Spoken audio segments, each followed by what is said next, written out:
एरवी छोट्या छोट्या कार्यक्रमासाठी, उद्घाटन समारंभासाठी राजकारणी भाऊ गर्दी करतात, पण महापुरुषांच्या जयंतीच्या कार्यक्रमाला जाण्यासाठी मात्र त्यांच्याकडे काही वेळेला वेळ नसतो। ब्रिटिश सरकारच्या साम्राज्याला धक्का देत प्रतिसरकार स्थापन करणाऱ्या क्रांतिसिंह नाना पाटील यांची आज 114वी जयंती। या निमित्तानं मुंबईत एका कार्यक्रमाचं आयोजन करण्यात आलं होतं। मात्र या कार्यक्रमाकडे सर्वच प्रमुख राजकीय पक्षांच्या नेत्यांनी पाठ फिरवली। खरं तर महापुरुषांनी महाराष्ट्र घडवण्यासाठी, देशाला स्वातंत्र्य मिळवून देण्यासाठी खूप महत्त्वाची भूमिका निभावली। आपलं सर्वस्व पणाला लावलं, घरादारावर तुळशीपत्र ठेवलं। मात्र त्या महापुरुषांच्या जयंत्यांसाठी वेळ नाही का, असा प्रश्न आता उपस्थित होतोय। नाना पाटील यांच्या जयंतीच्या निमित्तानं आज दादरच्या क्रांतिसिंह नाना पाटील मंडईमध्ये एका कार्यक्रमाचं आयोजन करण्यात आलं होतं। यावेळेला पोलीस उपायुक्त धनंजय पाटील, मंडईचे अध्यक्ष शंकरराव पाटील यांच्यासह अनेक मान्यवर उपस्थित होते।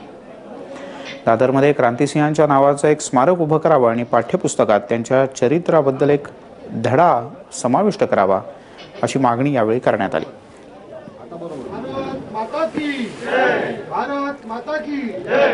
पण नाना पाटलांचं कार्य एवढं मोठं होतं की देशाच्या चळवळीमध्ये हा योद्धा असा होता योद्धा की त्यांनी पॅरेलल गव्हर्नमेंट स्थापन केलं होतं सांगली सातारामध्ये, आणि ब्रिटिशांना एवढा मोठा हादरा दिला होता की नाना पाटलांचं नाव ऐकून काही ब्रिटिश त्याला गायब व्हायचे। आपले स्वतंत्र सैनिक ज्या गायब होत नव्हते, पण नाना पाटलांच्या तुकडीतले लोक ज्यावेळेला बाहेर पडायचे त्यावेळेला ब्रिटिशचे लोक अधिकारी घाबरायचे, गप्प बसायचे। कारण नाना पाटलांचा लढा हा फार मोठा लढा होता।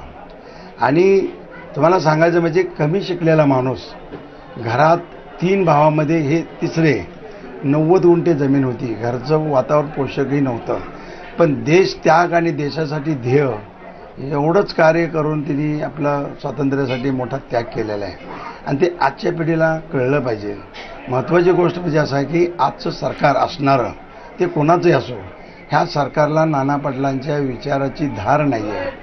नाना पाटलांचा विचार असे होते की माझा कामगार, माझा हमाल, माझा शेतमजूर ज्यावेळेला सुखी होईल त्यावेळेला हा देश स्वतंत्र झाला असं मी समजेन। पण त्या विचाराचं आज कुठेही सरकार दिसत नाही आहे। कारण का, आज सगळीकडे जर पाहिलं तर इतकी भयान परिस्थिती आहे की स्वातंत्र्य सेनानींना फुलं वाहण्याची सुद्धा आजच्या राज्यकर्त्यांना आठवण नाही आहे।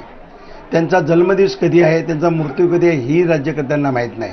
आणि आजच्या पिढीला एवढंच सांगायचं आहे की ही पिढी नाना पाटलांना विसरू नये, म्हणून शाळेत धडा असावा।